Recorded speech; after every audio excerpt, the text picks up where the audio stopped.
வடச்சென்னை 2 எங்க போனாலும் கேட்டுட்டு இருந்தோம். பட் இப்போ வடச்சென்னை 2 பத்தி பயங்கரமான ஒரு அப்டேட் வந்திருக்கு. எஸ், நம்ம வெற்றிமாறன் சார் பாத்தீங்கன்னா இப்போ வந்து அரசன் படம் எடுத்துட்டு இருக்காரு. நடுவுல கேப் விட்டப்போ ராஜன் வகைரான அதோட ஷூட்டிங் எடுத்தாரு.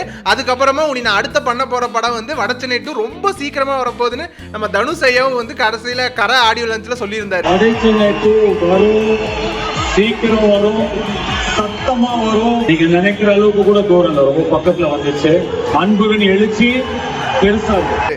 சோ அப்படி பார்த்தோம்னா இந்த வருஷமே வந்து அரசன் படம் ஷூட்டிங் முடிஞ்சதுன்னா ரிலீஸ் ஆக போது. இந்த வருஷமே தீபாவளி தான் அவங்க ஃபோக்கஸ் பண்றாங்க.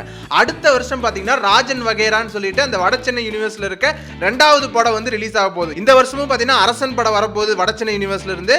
அடுத்த வருஷம் பாத்தீங்கன்னா ராஜன் வகைரா, அதுக்கு அடுத்த வருஷம் வடச்சென்னை 2. லைனா வருஷத்துக்கு ஒரு ப்ராஜெக்ட் வடச்சென்னை யூனிவர்ஸ்ல இருந்து.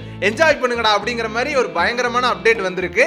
சோ இது உண்மையா இருந்ததுன்னா அடுத்தது எனக்கு தெரிஞ்சு Vetrimaaran sir full focus Kumudha தான் அப்படிங்கிற மாதிரி 3 வருஷத்துக்கு வடச்சென்னை யூனிவர்ஸ்ல தான் அதை பில்ட் பண்றதுல தான் வேலையில இருப்பாருன்னு நினைக்கிறேன். நீங்க என்ன நினைக்கிறீங்க? வெற்றிமாறன் சார் வேற படங்களும் பண்ணணுமா, இல்ல வடச்சென்னை ஃபுல்லா முடிச்சுட்டு அடுத்து வேற படத்துக்கு போகட்டும், இந்த யூனிவர்ஸை வந்து வடச்சென்னை 2 ஓட முடிச்சுட்டு அடுத்து வேற படத்துக்கு போகட்டும் அப்படின்னு நினைக்கிறீங்களா? கமெண்ட் செக்ஷன்ல சொல்லுங்க.